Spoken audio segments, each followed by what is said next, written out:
ये बताइएगा कि दहशतगर्दी और इंतहा पसंदी का जो फिनोमिना है, हम 2-3 डेकेड से इसको फेस कर रहे हैं। रेडिकलाइजेशन के ख़िलाफ़ ऑपरेशंस भी हुए, तो इसमें इकोनॉमिक फैक्टर है, मुआशी पहलू, कि वो बैंड आउटफिट्स उन नौजवानों का शिकार करती हैं जो गुर्बत और बेरोज़गारी का शिकार होते हैं।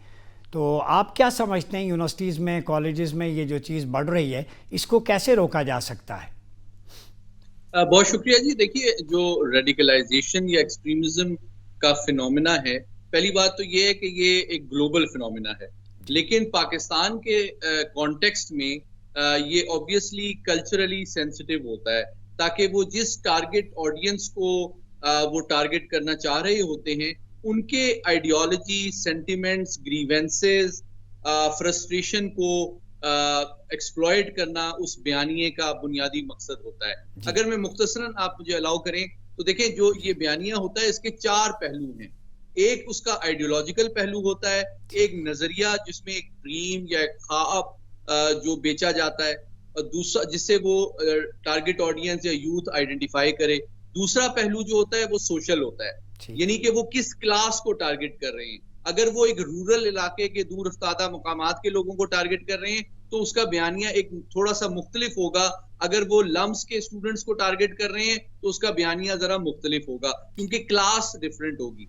तीसरा पहलू माशी है, जिसका आपने हवाला दिया कि अगर वो टारगेट ऐसे लोगों को कर रहे हैं, ऐसे जवानों को कर रहे हैं जो कि माशी मसाइल से तंग हैं और फ्रस्ट्रेटेड हैं, तो उनका बयानिया मुख्तलिफ होगा। लेकिन जिस तरह अलकायदा और हिजबुत तहरीर जैसी तंजीमें जो टारगेट करती हैं, वो पढ़े लिखे, प्रोफेशनल, एजुकेटेड, इलीट नौजवानों को भी करते हैं, जो कि अपने सियासी निज़ाम या गवर्नेंस के हवाले से थोड़ा नफरत या मुतनफ़िर होते हैं, और उनको भी एक्सप्लॉइट किया जाता है। उसामा बिन लादेन उसकी एक एग्जांपल है कि वो तो एक बहुत अमीर फैमिली से उसका ताल्लुक था। जी। अच्छा, चौथा पहलू जो है वो इसका यानी कि एक सोशल भी है, कि आप माशरे के अंदर ऐसे लोग जिनको अपॉर्चुनिटी नहीं मिली, या उनका कोई ग्रीवेंस है, या उनको जॉब अपॉर्चुनिटी नहीं मिली, सोशली वो एक्सेप्टेबल नहीं है किसी कम्युनिटी में, या उनकी कम्युनिटी को टारगेट या आइसोलेट किया जा रहा है,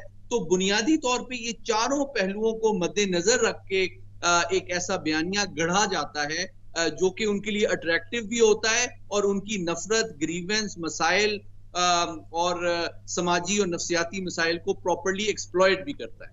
जी डॉक्टर साहब, ये बताएं, आपने बड़ी खूबसूरती से 4 फ्रंट्स पे बात की कि हमारे यहाँ पे दर पे दहशतगर्दी, इंतहा पसंदी हो रही थी, तो ऑपरेशन राय रास्त हो, ज़रबे असब हो, रद्दुल फसाद हो, राय हक हो, हमारी फोर्सेस के हर रैंक के जवान ने कुर्बानियाँ दे के दोबारा अमन बहाल किया है। तो अभी रद्दुल फसाद के नतीजे में ये इंतहा पसंदी खासियत तक ख़त्म हो चुकी थी, दोबारा पिनप रही है। सोशल सेक्टर में हम देखते हैं लोगों को ड्रैग करना, मज़हब के नाम पे एक्सप्लॉइट करना, कानून अपने हाथ में लेना। क्या मिलिट्री फ्रंट ही काफ़ी है, या हमारे सिलेबस में या सोशल सेक्टर को भी बेहतर बनाने की ज़रूरत है?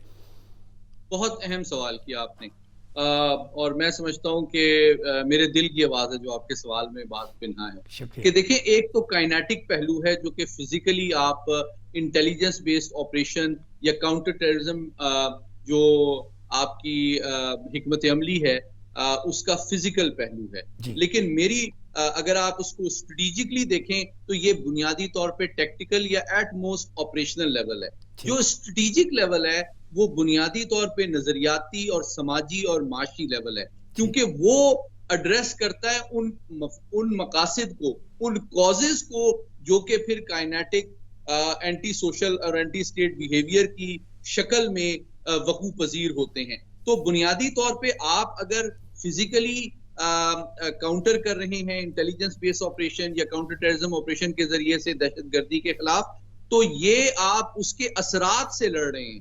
लेकिन उसके जो पीछे कॉजेज हैं, जो वजूहात हैं जिसकी वजह से ये anti state, anti social behaviour वकू पजीर होता है, उनको एड्रेस किए बगैर, उन नजरियात को, उन माशी और समाजी मसाइल को एड्रेस किए बगैर, उस नजरिए को डिफीट किए बगैर, उस नजरिए के पैरोकार को काइनेटिकली डिफीट करना, मैं समझता हूं एक टेम्पररी अचीवमेंट होगी।